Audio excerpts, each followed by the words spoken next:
और सीधे आपको लोकसभा लिए चलते हैं जहां पर कांग्रेस नेता राहुल गांधी संबोधन कर रहे हैं। मालूम है पिछले 4 महीनों में हम भारत जोड़ो यात्रा कन्याकुमारी से लेकर कश्मीर तक हम पैदल चले।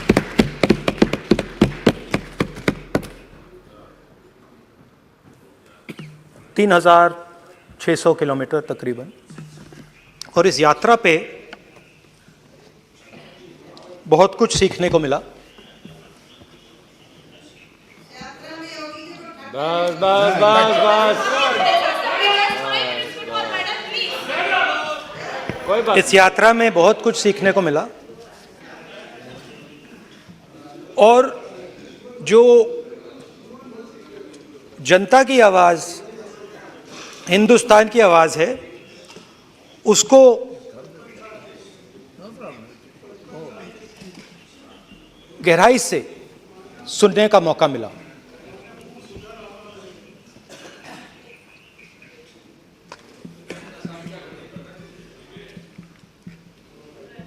शुरुआत में, यात्रा की शुरुआत में मैंने सोचा था कि 3,500 किलोमीटर चलने हैं और मुश्किल है मगर किया जा सकता है।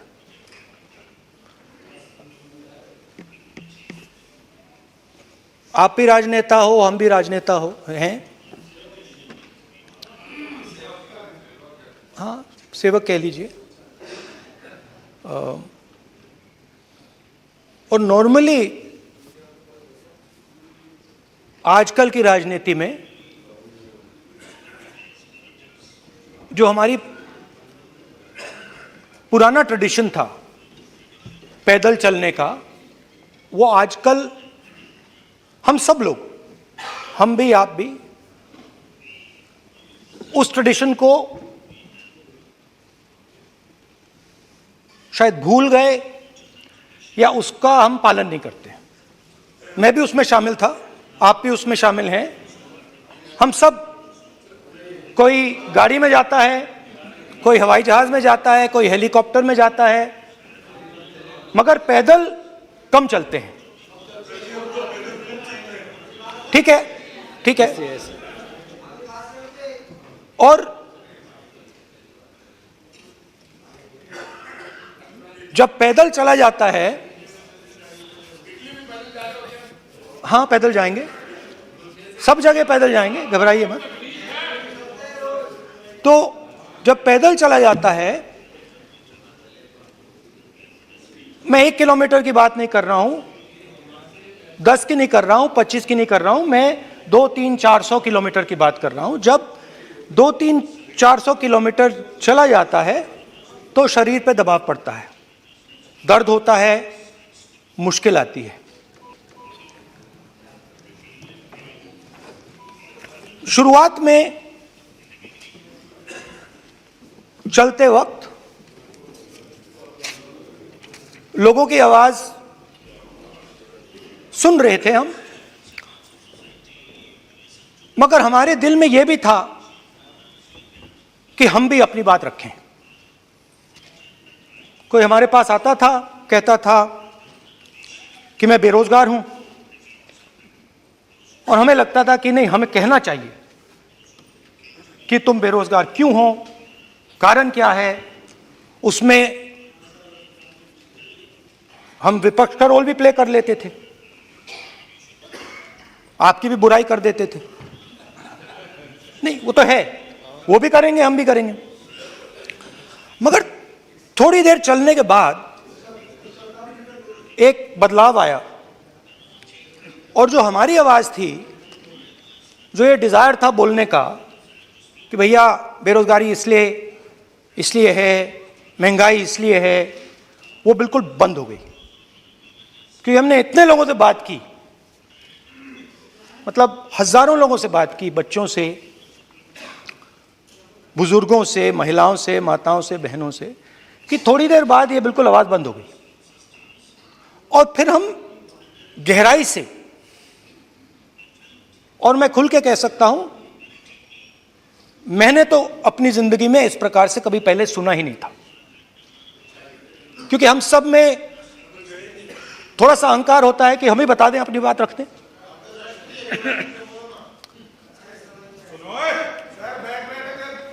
तो आस्ते आस्ते जब हम चले 500-600 किलोमीटर बाद जनता की आवाज गहराई से सुनाई देने लगी और एक प्रकार से यात्रा, इंडिविजुअल्स नहीं, यात्रा हमसे बोलने लगी। नहीं, गहरी बात है, समझ नहीं आएगा। आप समझने की कोशिश करो। यात्रा हमसे बोलने लगी। 200 किलोमीटर आप चलने की कोशिश करिए, पता चल जाएगा। और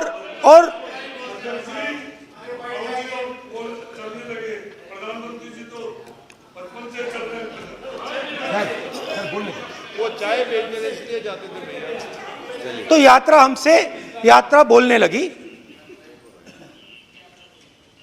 कोई आता था, कहता था, युवक आता था, कहता था मैं बेरोजगार हूं। हम सवाल पूछते थे, क्या पढ़ा आपने? इंजीनियरिंग की, अब क्या करते हो? कोई कहता था मैं बेरोजगार हूं, कोई कहता था मैं उबर चलाता हूं, कोई कहता था मैं मजदूरी करता हूं। किसान आए हजारों।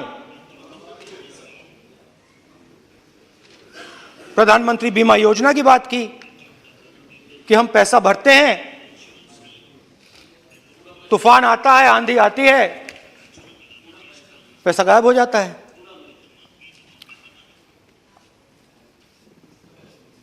किसानों ने यह भी कहा कि हमारी जमीन छीन ली जाती है, हमें सही रेट नहीं मिलता। जमीन अधिग्रहण बिल जो था वो लागू नहीं होता। आदिवासियों ने कहा, वनवासियों ने नहीं, आदिवासियों ने, कि जो ट्राइबल बिल में हमें दिया जाता था वो आज छीना जा रहा है।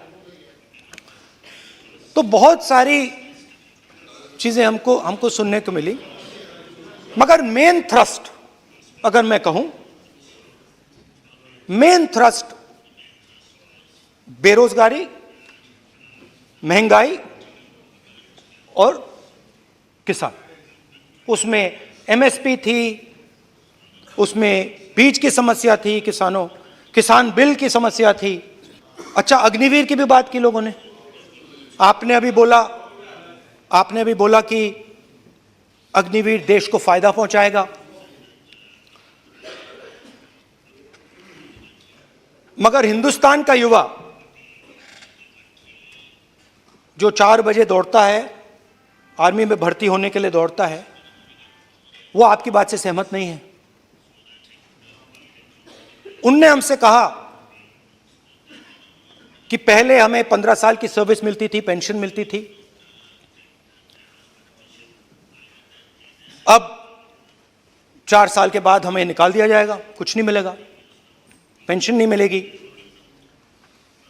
सीनियर ऑफिसर्स ने कहा कि हमें तो लगता है कि ये जो अग्निवीर योजना है ये आर्मी के अंदर से नहीं आई, ये कहीं और से आई है, ये आरएसएस से आई है, होम मिनिस्ट्री से आई है। ये सीनियर आर्मी के लोगों ने कहा है, मैं नहीं कह रहा हूं, कि हमें लगता है कि ये आर्मी के ऊपर ये योजना थोपी गई है और ये आर्मी को कमजोर करेगी। आर्मी के जनरल्स ने हमें कहा, जो रिटायर्ड हैं, उन्होंने हमें कहा, राहुल जी, हजारों लोगों को हम हथियार की ट्रेनिंग दे रहे हैं और फिर थोड़ी देर बाद उनको समाज में डाल रहे हैं। बेरोजगारी है, समाज में हिंसा बढ़ेगी।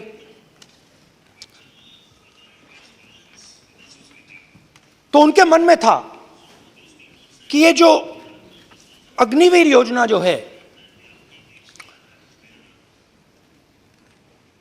ये आर्मी के अंदर से नहीं आई है। और मुझे नाम भी बताया कि अजीत डोवल जी ने ये योजना आर्मी पे थोपी है। क्यों नहीं ले सकते? क्यों नहीं ले सकते? बिल्कुल ले सकते हैं, पार्लियामेंट में थोड़ी है वो। क्यों नहीं ले क्यों नहीं ले सकते? क्या बात कर रहे हैं? सर ये तर्क है, बाद में अडानी के लिए भी यही बोलने वाले हैं, फिर ये तर्क है इनका। तो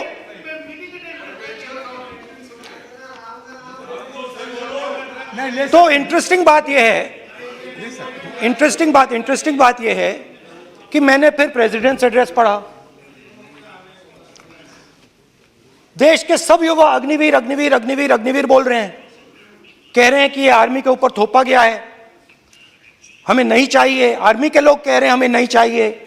जैसे मैंने कहा, आर्मी को लगता है कि होम मिनिस्ट्री ने इनके ऊपर थोपा है, आरएसएस ने ये उनके ऊपर थोपा है। तो ये आवाजें आ रही हैं। अब मैंने आपका बैठिए, अब बैठिए, कौन सा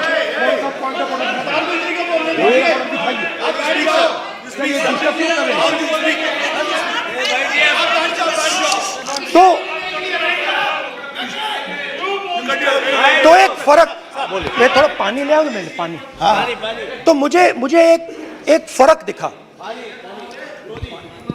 प्रेसिडेंट्स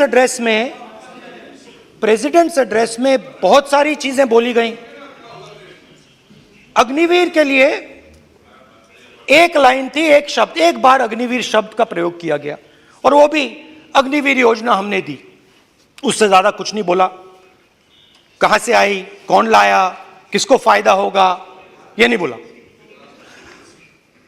बेरोजगारी शब्द ही नहीं था उसमें, आपने देखा होगा, बेरोजगारी शब्द ही नहीं था प्रेसिडेंट एड्रेस में। महंगाई शब्द ही नहीं था। तो जो यात्रा में हमें सुनने को मिला, अग्निवीर, महंगाई, किसान, बेरोजगारी, प्रेसिडेंट एड्रेस में था ही नहीं। तो ये मुझे थोड़ा अजीब लगा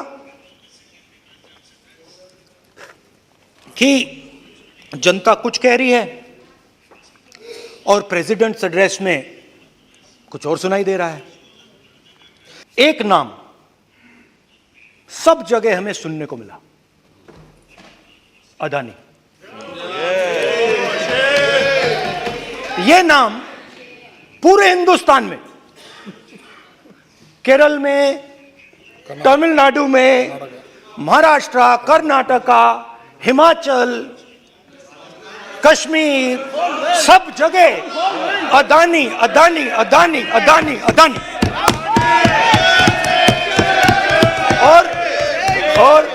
और ये नाम नहीं, और इस नाम के बारे में जब लोग बोलते थे मुझसे, तो 2-3 सवाल पूछते थे। ये पूछते थे कि ये जो अदानी जी हैं, ये किसी भी बिजनेस में घुस जाता है, ये सफलता प्राप्त कर जाता है, ये कभी फेल नहीं होता। और युवाओं ने मुझसे यह सवाल पूछा कि भाई ये हो क्या रहा है, हम भी सीखना चाहते हैं। मोदी जी ने कहा स्टार्टअप करो, हम भी अदानी जी जैसे बनना चाहते हैं कि भैया किसी भी बिजनेस में घुस जाओ और एकदम सक्सेस हो जाए। यह पहला सवाल था। दूसरा सवाल था कि ये अदानी जी हैं, ये किसी भी बिजनेस में घुस जाते हैं। पहले ये 1-2 बिजनेस करते थे, अब ये 8-10 सेक्टर्स में काम करते हैं। Airports, data centres, cement, solar energy, wind energy, aerospace and defence, consumer finance, renewables, media. तो उन्होंने मुझसे पूछा कि राहुल जी, हाँ वेट करो, बेटे हाँ, धन्यवाद। पोर्ट्स की बात भी थी।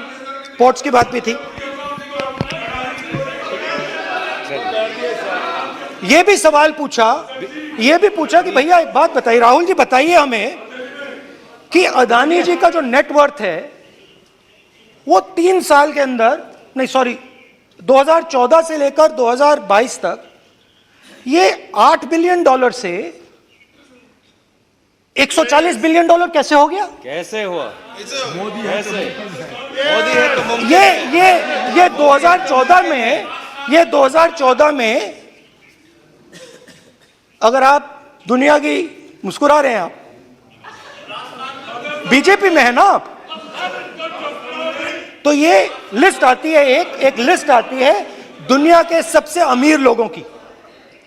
इस पे ये 609 नंबर पे थे 14 में। 609 पीछे बिल्कुल। पता नहीं जादू हुआ, दूसरे नंबर पे पहुंच गए। मोदी है तो मुमकिन है।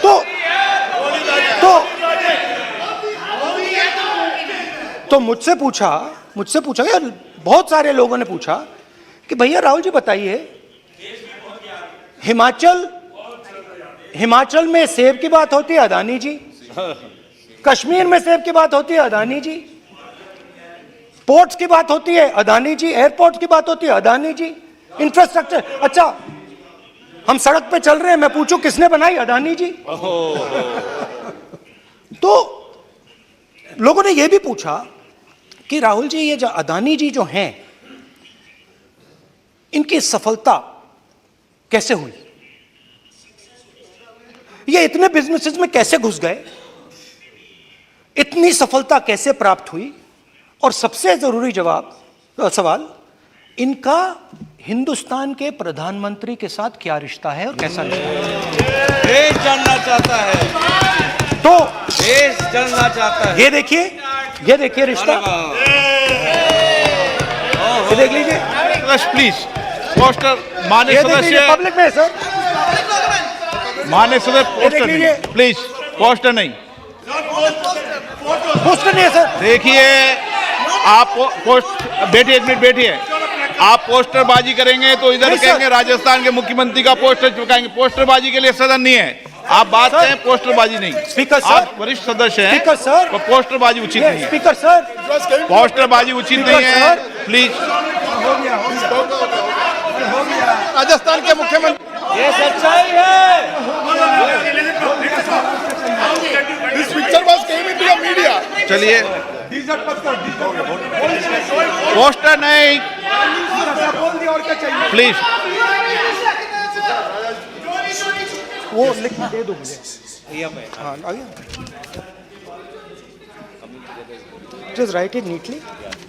तो नहीं स्पीकर सर, वो फोटो है सर, वो पोस्टर नहीं है। आप वरिष्ठ सदस्य हैं, प्राइम मिनिस्टर की फोटो है सर, उसमें नियम में बहुत नहीं, उनका अच्छा चेहरा सदन ने दिख नियम रहा है। बनाया है। उनके वहां पे, उनके पीछे अदानी का लोगो है, अदानी जी के हवाई जहाज में घुस रहे हैं। तो मैंने सोचा कि आज के प्रेसिडेंट्स एड्रेस में मैं थोड़ा जो नरेंद्र मोदी जी का और अदानी जी का रिश्ता है उसके बारे में आपको थोड़ा बता देता हूं। प्लीज प्लीज बताइए। तो वो आप बता देना।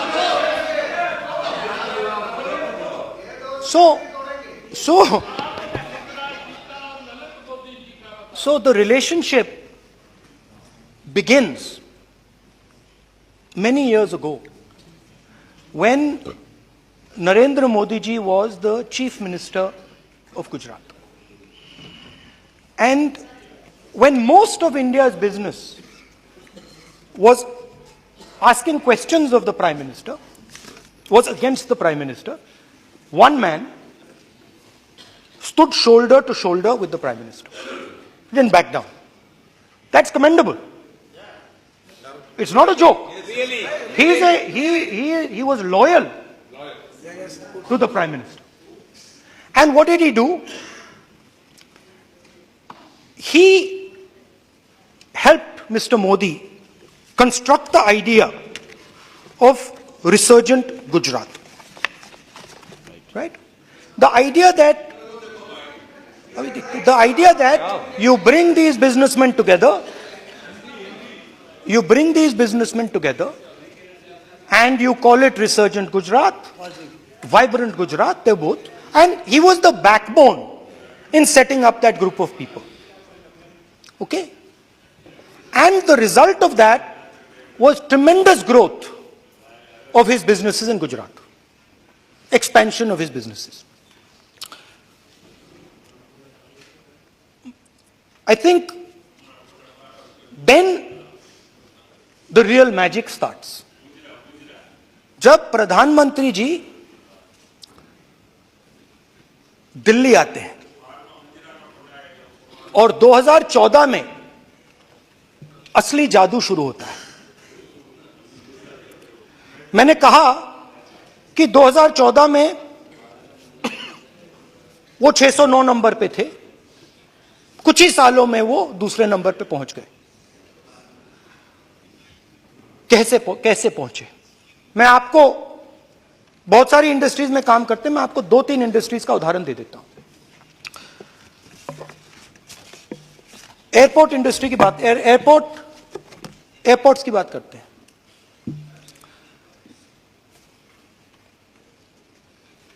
कुछ साल पहले सरकार ने हिंदुस्तान के एयरपोर्ट्स को डेवलप करने के लिए दिया।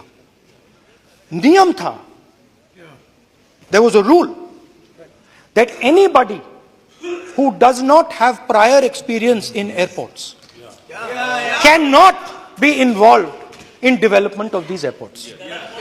नहीं, गलत नहीं बोल रहा हूं। और GMR जो है वो कौन सा एयरपोर्ट डेवलप किया हुआ है? आप बैठ जाइए।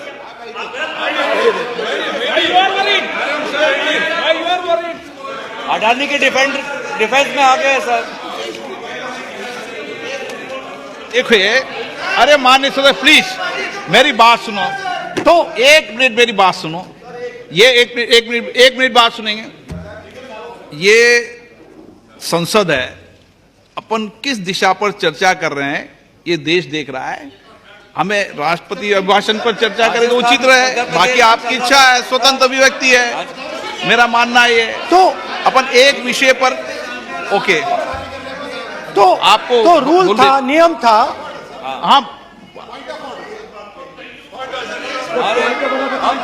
पॉइंट ऑफ ऑर्डर किस पे है ये? सर कैसे एयरपोर्ट का प्राइवेटाइजेशन तो उनके समय हुआ, ऐसी कोई पार्टी थी जिसका अनुभव था?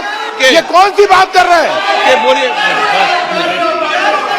ओके प्लीज ओके, बोलने दे आपको नेता को, तो बोलने दे आपको नेता को। रूल था, प्लीज बोलने दे। रूल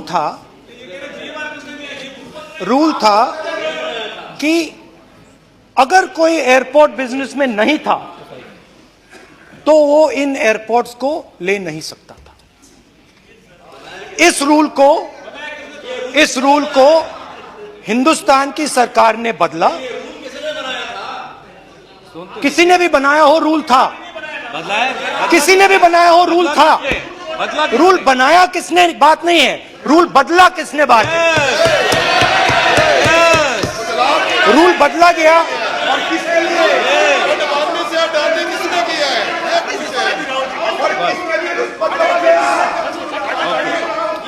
रूल बदला गया।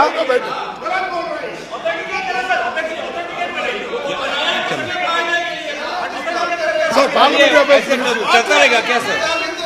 आप रूल को बदला गया। सर बोलने दीजिए। करना चाहिए सर, ऑथेंटिकेट करना चाहिए। चलिए आप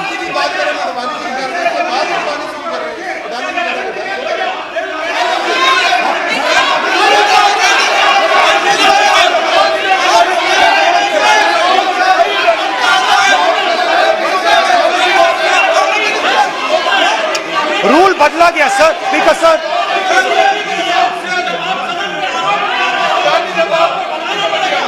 बैठे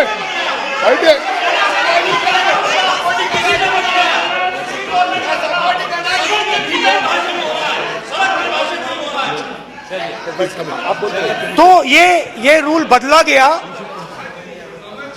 उस समय मीडिया में इसके बारे में चर्चा हुई थी। रूल बदला गया और अदानी जी को 6 एयरपोर्ट्स दिए गए। उसके बाद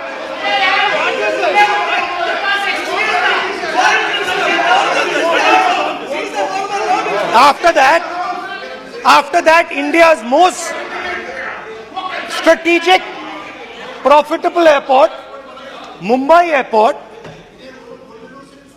was taken away by GVK, hijacked by using the agencies. The agencies को CBI, ED का प्रयोग कर GVK पर दबाव डालकर हिंदुस्तान की सरकार ने उस एयरपोर्ट को अदानी जी के हाथों में कर दिया। रिजल्ट क्या आया? रिजल्ट आया कि एयरपोर्ट्स में आज अदानी जी 24% हिंदुस्तान की एयर ट्रैफिक को अपने एयरपोर्ट से निकालते हैं और 31% एयर फ्रेट उनके एयरपोर्ट्स में से निकलता है। अब यह काम हिंदुस्तान की सरकार और हिंदुस्तान के प्रधानमंत्री जी ने फैसिलिटेट किया। तो बताइए, बोलिए वित्त मंत्री, विधि मंत्री। और ये जो सर ये हाउस में सर ये बोल रहे हैं, तुम तो ज्ञान बांट रहे हो, बैठ जाओ। सर ये कानून की बात, यहाँ बहुत गंभीर मिनिस्टर हैं ये देश ये राष्ट्रपति का उद्बोधन को लेकर एक गंभीर चर्चा हो रही है। जो भी मेंबर कुछ भी बात करे विद फुल रिस्पॉन्सिबिलिटी ऑथेंटिकेट करें। और ये वाइल्ड एलिगेशन अपना एक सोच के आया है, बिना तर्क के ऐसे वाइल्ड एलिगेशन लगा रहे हैं, ये कोई मतलब नहीं है सर, ये ऐसा नहीं बोल सकते। और वो सर तर्क रखना पड़ेगा। अगर एलिगेशन लगा रहे हैं तो आपको पूरा डॉक्यूमेंट प्रूफ के साथ आपको रखना पड़ेगा। दे देंगे आप ऐसे बातें नहीं दे देंगे और ये गंभीरता को समझिए, ये डॉक्यूमेंट्री प्रूफ दे देंगे।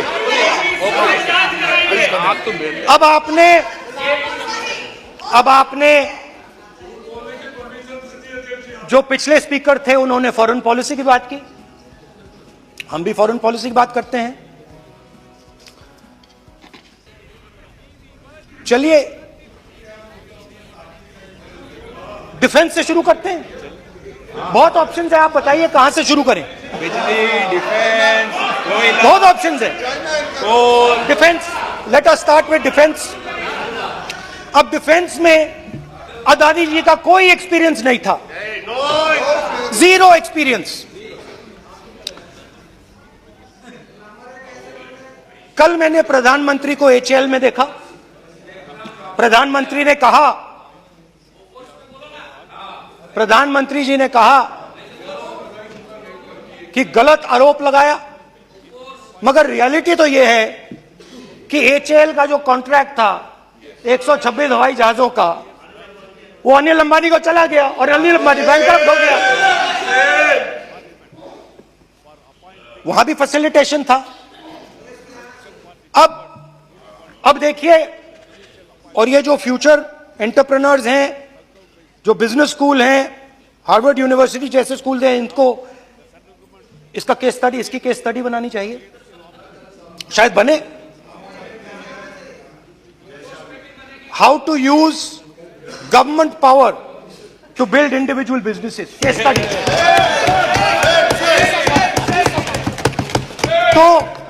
तो अब देखिए, अदानी जी की डिफेंस में इंटरेस्ट देखिए।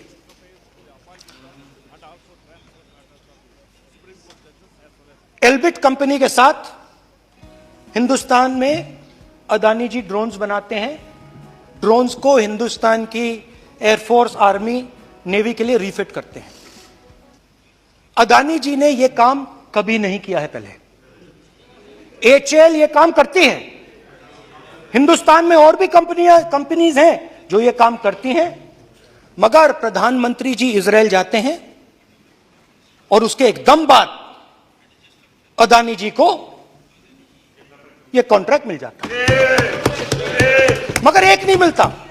ये मत सोचिए कि ये सिर्फ एक कंपनी की बात हो रही है, ये इंडस्ट्रीज की बात होती है यहां पे। जैसे मैंने आपको दिखाया, एयरपोर्ट का पूरा सिस्टम उठा के ले गए, 30% मार्केट शेयर एयरपोर्ट में ले गए, वैसे ही डिफेंस में करा। तो 4 डिफेंस की इनके पास कंपनीज हैं। यह काम इन्होंने कभी नहीं किया। स्मॉल आर्म्स, जिसमें टवोर है, जो हमारी स्पेशल फोर्सेस यूज करती है, आर्मी यूज करती है, जिसमें गलील स्नाइपर राइफल है, ये सब अदानी जी बनाते हैं। सीधा स्ट्रेट इजराइल में प्राइम मिनिस्टर जाते हैं, प्राइम मिनिस्टर के साथ वहां पे मतलब बीच में पैदल चलते हैं और फिर जादू से पीछे से इंडिया का फर्स्ट कॉम्प्रिहेंसिव एमआरओ मिल जाता है मेंटेनेंस के लिए, जहाजों के मेंटेनेंस के लिए। स्मॉल आर्म्स का बिजनेस मिल जाता है, इजरायली जो ड्रोन्स हैं उसका बिजनेस मिल जाता है। मतलब जो हिंदुस्तान और इजराइल का डिफेंस का रिश्ता है वो पूरा का पूरा अदानी जी के हाथ में चला जाता है, खत्म कहानी। हाँ, उसमें पेगासस भी है, तो पता नहीं वहां से क्या मतलब पेगासस कैसे आया, क्या हुआ, किसने दिया। अच्छा, एक और बड़ी इंटरेस्टिंग चीज है, एक कंपनी है अल्फा डिफेंस, जो डिफेंस इलेक्ट्रॉनिक्स का काम करती है, एवियोनिक्स का काम करती है, और बहुत स्ट्रेटेजिक कंपनी है, वो भी अदानी जी के हवाले कर दी गई, अदानी जी ने एक्वायर कर लिया।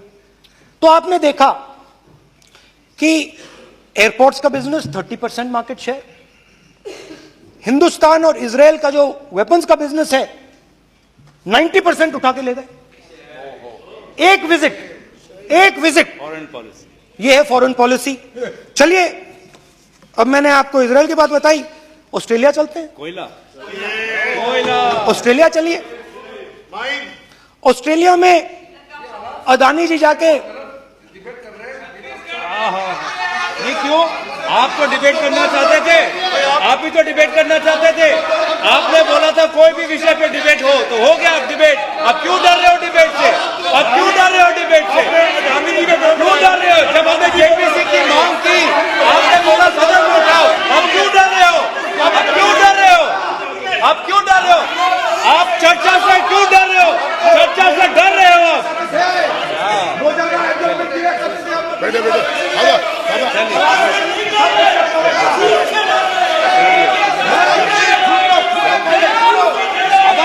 अब सुनना पड़ेगा, अब सुनना पड़ेगा, अब सुनना पड़ेगा। ऑस्ट्रेलिया जाते हैं, प्रधानमंत्री ऑस्ट्रेलिया जाते हैं,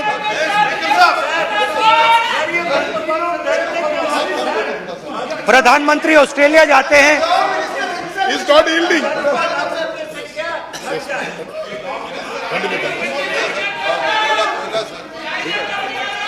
ऑस्ट्रेलिया जाते हैं, कैब नंबर बताएं। 369। सर ये क्या? Not allowed. Not yielding. 369 sir, ये कहता है सर, एक पेपर और document to be laid on the table shall be Dolly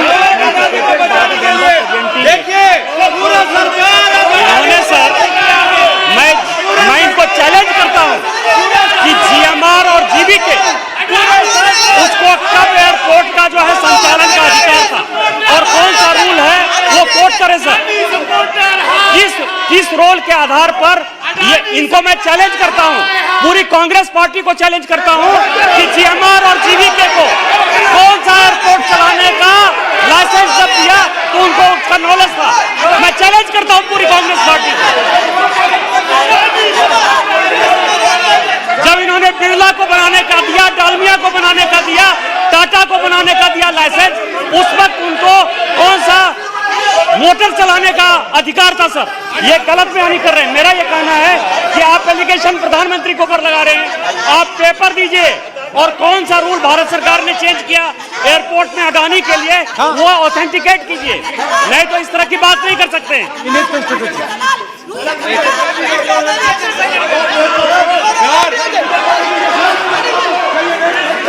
करना पड़ेगा, ऑथेंटिकेट करना पड़ेगा। राहुल गांधी जी आपको ऑथेंटिकेट करना पड़ेगा।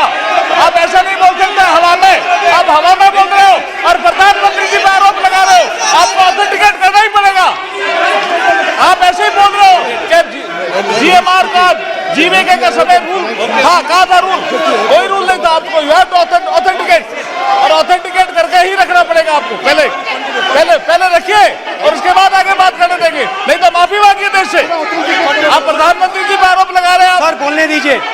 अनाप शनाप आरोप लगा रहे हैं, बिना किसी डॉक्यूमेंट के आरोप लगा रहे हैं प्रधानमंत्री जी पे। रूल 353 सर, रूल 353 किया है sir, no allegation of defamatory और incriminatory nature shall be made unless you have given notice. छोड़िए, वो तो प्रधानमंत्री के खिलाफ एलिगेशन लगा रहे हैं बिना नोटिस दिए, बिना कोई डॉक्यूमेंट दिए। सर ये रिकॉर्ड पर नहीं जाना चाहिए सर, ये बिल्कुल रूल का उल्लंघन है। और क्या क्या बातें वो कह रहे हैं सर, मैं उसको रिपीट नहीं करना।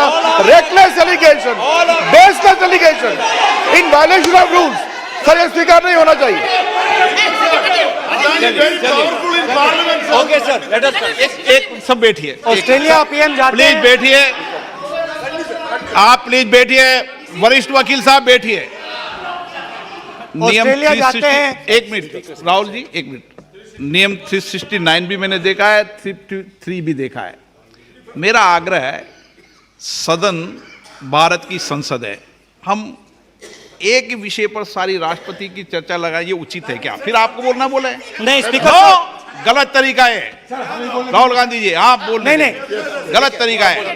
क्या देश को संदेश देना चाहते हैं आप? क्या संदेश देना चाहते हैं देश को? चलिए राहुल गांधी जी। ऑस्ट्रेलिया में प्रधानमंत्री जाते हैं। आप बोलिए सर, स्पीकर सर, प्रधानमंत्री जी ऑस्ट्रेलिया जाते हैं और जादू से State Bank of India $1 billion loan Adani ji को ऑफर कर दिया। सर इसका भी डॉक्यूमेंट जरूरी है क्या, बताओ? मोदी जी, आपका सरकार के पास है। कदीर प्लीज। उसके बाद मैं उदाहरण दे रहा हूं, पूरी दुनिया में मोदी जी जाते हैं, घूमते हैं, तो मैं बता देता हूं क्या होता है वहां पे। बांग्लादेश में गए, हाँ काम पे ही जा रहे हैं, वही तो बोल रहा हूं, काम पे जा रहे हैं। बांग्लादेश जाते हैं, मोदी जी की पहली ट्रिप होती है बांग्लादेश में। वहां पे बांग्लादेश को इलेक्ट्रिसिटी बेचने का डिसीजन लिया जाता है। कुछ ही दिन बाद बांग्लादेश पावर डेवलपमेंट बोर्ड 25 साल का कॉन्ट्रैक्ट अदानी जी के साथ साइन कर देता है। 1500 मेगावाट इलेक्ट्रिसिटी का कॉन्ट्रैक्ट अदानी जी। चलिए वहां से श्रीलंका चलते हैं।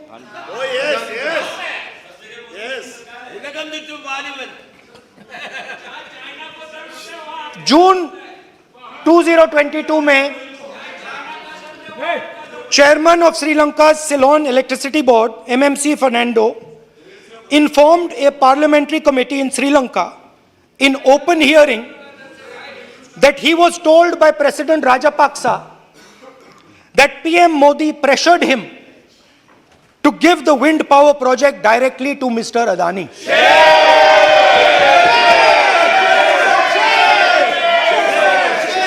मतलब श्रीलंका इलेक्ट्रिसिटी बोर्ड के चेयरमैन कहते हैं कि उन्होंने राजापाक्सा जी ने कहा कि हिंदुस्तान के प्रधानमंत्री ने उनको कहा है कि ये विंड पावर का प्रोजेक्ट है, ये अदानी जी को देना है। तो ये रही आपकी फॉरेन पॉलिसी। ये हिंदुस्तान की फॉरेन पॉलिसी नहीं है, ये अदानी जी की फॉरेन पॉलिसी है, उनके बिजनेसेस बनाने की फॉरेन पॉलिसी है। अब यात्रा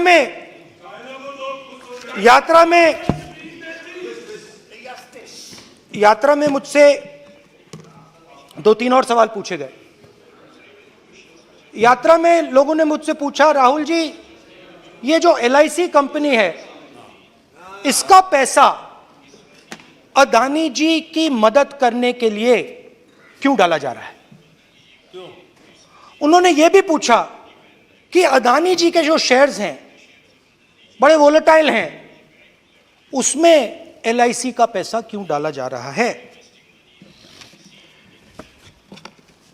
तो मेरा कहना है कि एक सेकंड, मेरा कहना है कि अदानी जी की मदद प्रधानमंत्री जी और हिंदुस्तान की सरकार कैसे करती है? हजारों करोड़ रुपए हिंदुस्तान के public sector banks Adani ji को मिलता है। 27,000 करोड़ रुपए SBI, PNB 7,000 crore, bank of Baroda 5,500 crore, ये मैं लिस्ट चलती जाएगी। LIC का एक्सपोजर 36,000 करोड़ रुपए, 3 crore SBI and other PSU bank holders. Money is going to Mr. Adani and to finance.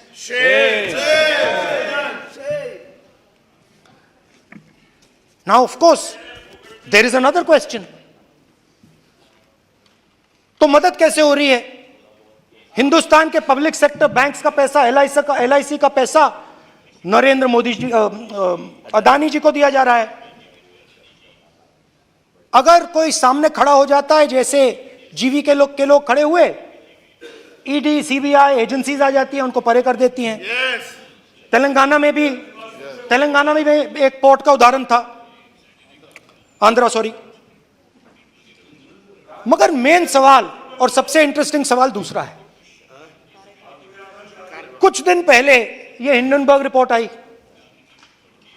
उसमें लिखा था कि अदानी जी की हिंदुस्तान के बाहर शेल कंपनीज हैं।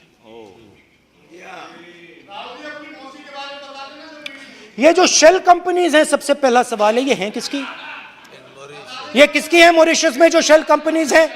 और ये जो हजारों करोड़ रुपया ये शेल कंपनीज हिंदुस्तान में भेज रही हैं, ये किसका पैसा है? और क्या ये काम अदानी जी फ्री में कर रहे हैं? अब मैं ये सवाल क्यों पूछ रहा हूं? क्योंकि अदानी जी स्ट्रेटेजिक बिजनेसेस में काम करते हैं। अदानी जी हिंदुस्तान के पोर्ट्स को डोमिनेट करते हैं, अदानी जी हिंदुस्तान के एयरपोर्ट्स को डोमिनेट करते हैं, और जैसे मैंने कहा, अदानी जी हिंदुस्तान की डिफेंस इंडस्ट्री में बहुत जरूरी रोल प्ले करते हैं। तो मेरा पहला एक छोटा सा सवाल है कि जो शेल कंपनीज हैं, इनके बारे में हिंदुस्तान की सरकार ने कोई सवाल नहीं उठाया? ये कौन लोग हैं, ये किनकी कंपनीज हैं? ये स्ट्रेटेजिक मामला है, पोर्ट्स का मामला है, एयरपोर्ट्स का मामला है, डिफेंस का मामला है, और जो कंपनी इन स्ट्रेटेजिक एरियाज में काम कर रही है, उनके बारे में आपको मालूम ही नहीं।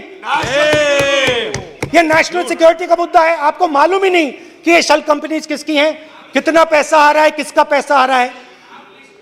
तो एक बहुत बड़ा सवाल है, ये पैसा किसका है, ये शेल कंपनीज किसकी हैं, और ये हिंदुस्तान की सरकार की जिम्मेदारी है ये पता लगाना ये किसकी शेल कंपनीज हैं और ये किसका पैसा अंदर आ रहा है। JPC, we want JPC.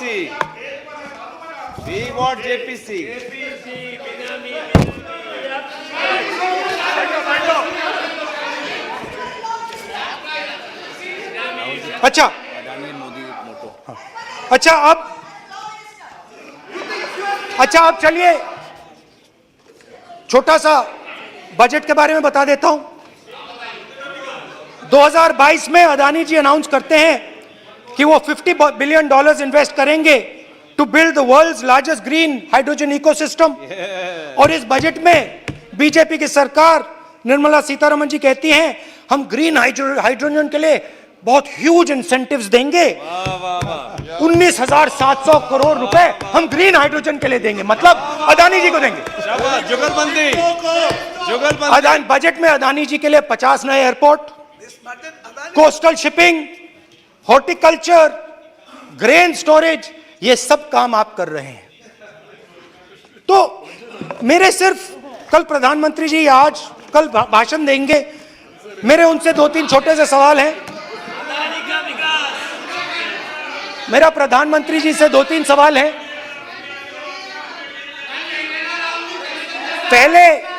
पहले अदानी जी के हवाई जहाज में मोदी जी जाते थे, अब मोदी जी के हवाई जहाज में अदानी जी जाते हैं। पहले लोकल मामला था, फिर नेशनल मामला हो गया, उसके बाद इंटरनेशनल मामला हो गया। अदानी जी के लिए बोरिस जॉनसन का बेटा काम करता है, आपको पता नहीं मालूम है या नहीं मालूम? भाई सॉरी, नहीं बेटा भी, भाई काम करता है। तो ये मामला पहले गुजरात का मामला था, फिर ये हिंदुस्तान का मामला हुआ, अब ये इंटरनेशनल मामला हो गया है। तो मेरा सवाल प्रधानमंत्री जी से, और सिंपल सवाल है, प्रधानमंत्री जी आपकी फॉरेन ट्रिप्स पे अदानी जी और आप कितनी बार एक साथ गए? अदानी जी, how many times did you travel together with Adani ji? How many times did Adani ji join you later on a visit? How many times did Adani ji travel to a country immediately after you did? Good question. And in how many of these countries after you visited did Adani ji get a contract? Good question.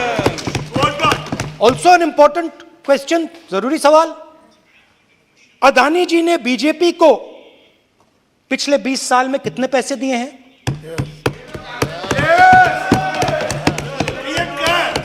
Electoral bonds में कितना पैसा दिया है?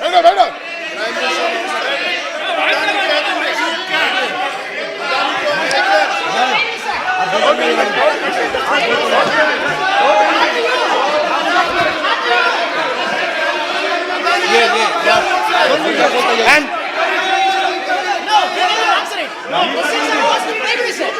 questions are posed to Prime Minister, please. Sir, खत्म करने दीजिए sir. Concluding. Sir, concluding. और बहुत सुंदर तरीके से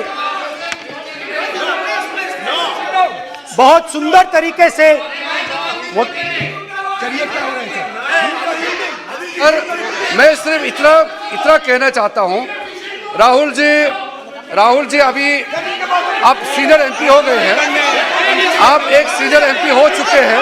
हम लोग एक्सपेक्ट करते हैं कि इस सदन का सदस्य होने के नाते जो भी बातें आप करेंगे गंभीरता से आप बात करेंगे।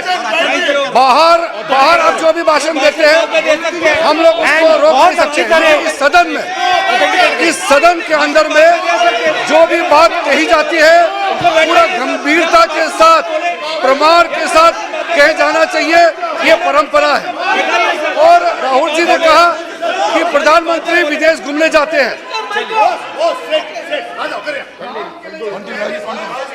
तो मैंने आज वो जो युवाओं ने मुझसे सवाल पूछा था कि अदानी जी की इतनी बिजनेस एक्यूमेंट कहां से आई, इतने अलग अलग सेक्टर्स में अदानी जी ने कैसे सक्सेस प्राप्त की, अदानी जी के बारे में पूरी दुनिया को स्टडी करनी चाहिए, हार्वर्ड यूनिवर्सिटी को स्टडी करनी चाहिए कि पॉलिटिक्स के बीच में और बिजनेस के बीच में कैसा रिश्ता होता है। India is a case study and prime minister Narendra Modi should be given a gold medal in this. Now बहुत अच्छी तरह बीजेपी के जो पिछले स्पीकर थे उन्होंने मेरे भाषण को इंकैप्सुलेट किया मेरे लिए बहुत अच्छी तरह। आपने जो मैं सोच रहा था आपने उससे और भी अच्छी तरीके से बोल दिया। Coming together is a beginning, keeping together is progress, working together is success.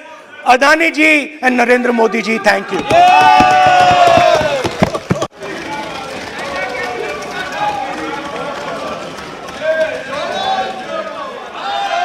तो लोकसभा में राहुल गांधी के संबोधन को आपने सुना। राहुल गांधी ने अपनी बात रखी, 50 मिनट तक राहुल गांधी बोलते रहे। राहुल गांधी ने कई बड़े सवाल उठाए। राहुल गांधी ने अडानी के मुद्दे पर और इसके अलावा कई और मुद्दों पर बातचीत रखी। माननीय सदस्य, मैं आग्रह कर सकता हूं, सदन आपका है, कोई अपनी यात्रा पर चर्चा करता है, कोई करता है, अच्छी हो राष्ट्रपति अभिभाषण पर चर्चा करो आप, तो ठीक लगेगा।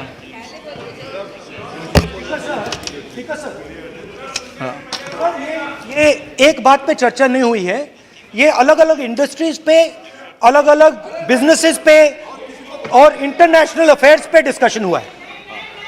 इंडिया टीवी हर वक्त हर जगह डाउनलोड करने के लिए सर्च करें India TV news Google play store या ऐप स्टोर पर।